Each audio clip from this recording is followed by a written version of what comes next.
I mean, come on, stop with the ghetto crap. I'm done with the ghetto. I've had it up to here with ghetto. I know they want to say rap is this and rap is the streets and rap is the current and rap is the that. Look at jazz.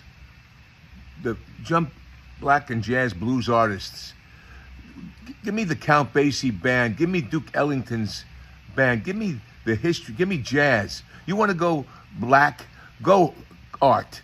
Don't go ghetto. Like far too many of his contemporaries, washed-up Hollywood veteran Robert Davi, who starred in Die Hard, The Goonies, the James Bond film License to Kill, as well as over 100 other separate projects, has gone full MAGA and is shamelessly displaying his racism in response to Kendrick Lamar's Super Bowl halftime performance, immediately proving Kendrick's prediction to conservatives' reaction to the show with Sam Jackson's line, "No, too loud, too reckless, too ghetto to be 100% accurate." Let's lift these kids off the streets. Enough with the garbage. Enough with the garbage. Enough with bringing these kids down into the garbage. Like that's the cool thing to do and this and that. No, those gentlemen that created an art form, a gorgeous art form, those jazz artists, let's propagate that in America. Enough with this bullshit. You could write an entire dissertation on the profound impact black artists have had on the American music industry as a whole, let alone just rap and hip-hop's evolution and rise in popularity. But let's just keep things blunt. Davi only wants his preferred type of black art to be shown on the national stage because he thinks it's objectively superior to other forms of black art, which begs the question, what gives him the right to decide that? Who in the NFL hired this act?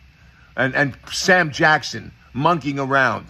I mean, I'm sorry. It just repulsed me.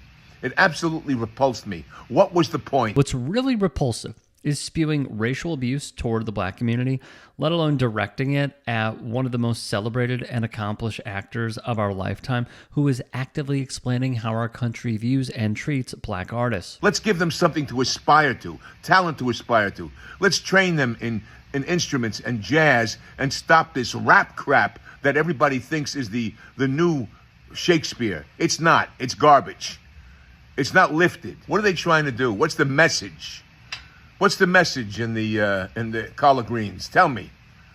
This ghetto crap. I'm done with ghetto crap. Lift the streets, man. Lift the streets. And black brothers and sisters, you've got so much talent out there. Lift the streets. Teach your kids dignity. Let's bring them into dignity instead of the street, instead of in the streets.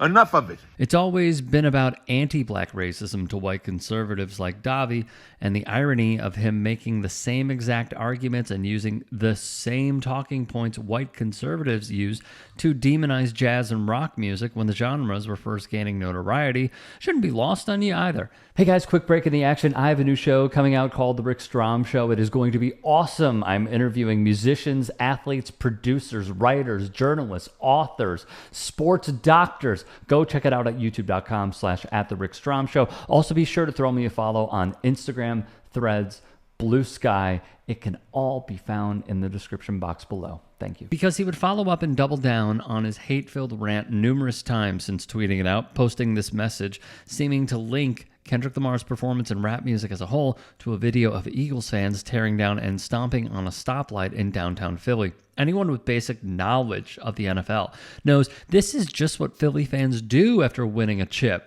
But he's so blinded by his racism and hatred of rap music that he believes this wouldn't have happened otherwise. The hits would keep on coming a whole day later, as Davi replied to reported Russian asset and Trump bootlicker Benny Johnson by nominating himself to lead a commission focused on protecting the feelings and sensibilities of bigots like white conservatives.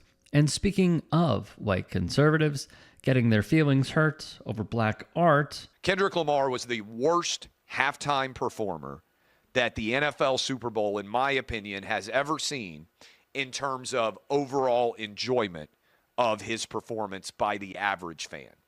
Most people don't know him. Rap doesn't translate that well to a big stadium. I didn't think the audio was very well broken out. He's got so many lyrics that are unplayable that they had to constantly bleep out things.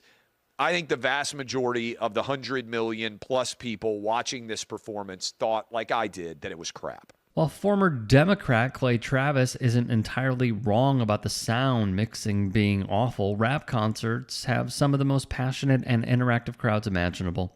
Just look at footage from Kendrick's pop-out show in 2024 or any hip-hop and rap set from festivals like Lollapalooza, Bonnaroo, or Rolling Loud to see the energy levels rap fans bring to live shows. But Travis isn't here to be an honest person. He's here to play into the bigoted attitudes his audience already holds because that's what gets him paid. I got to tell you, what a nightmare. I kept sitting there saying, maybe I just don't get this guy. Then I find out there's this subplot, there's this drama with Drake, and, he can do a concert, this guy, Kendall Lamar, and he won all these Grammys. But, we had Usher, we had The Weeknd, we had Beyonce, we had Rihanna. I mean, we had performers. I don't know what the hell this guy was doing, but I didn't get it. Fox News host Janine Pirro couldn't bring herself to respect Lamar enough to pronounce his name correctly. And then you have the clown that is Greg Kelly. Hip-hop has done a lot of damage to America, especially American youth, people of color, people not of color, all kinds of people harmed by the message of hip-hop. Not all of it, but a lot of it. Kelly dusted off this tired, played-out talking point over a year ago and rehashed it yet again in a slightly different way. I blame Roger Goodell, folks, for a lot of this stuff. He went so woke and weird. I think that Colin Kaepernick thing really messed with his head. Roger Goodell makes something like $40 million a year. And, that's a lot of cash, isn't it? What can we do going forward? How about having somebody like Leonard Skinner? Leonard Skinner, I know that some of them died in that plane crash, but a lot of them are still around. And you can actually figure out the words. As for Kelly's colleague, Rob Schmidt. And for a league so obsessed with diversity as the NFL is, maybe you noticed last night's halftime show was the first ever that we can recall that was fully monochromatic as far as race. In true woke fashion, this was done with no apologies whatsoever. American culture used to not allow such gratuitous racism. Now it applauds it, or at least it did. This is thankfully ending. But last night, a guy with nowhere near the entertainment value of any of those artists was given a solo show. It was the worst halftime in history. It was horrific. Last night gave us the absolute pinnacle of American white guilt. That's what the NFL provided to the viewing audience. A league controlled by spineless men, all walking on eggshells, performing suicidal levels of corporate capitulation to the woke mob. No one is forcing anyone to love everything about Kendrick Lamar's halftime show, but when you have such fragile egos and warped conceptions of reality like all the right-wingers we covered, any display of black art is perceived as a direct, deliberate attack on white America and the phony values they hold near and dear. If you can and are willing, please become a paid member here at TYT Sports. Or go to tyt.com/join. In addition, you can follow me on Twitter, Instagram, and TikTok. Appreciate it. Have a great day.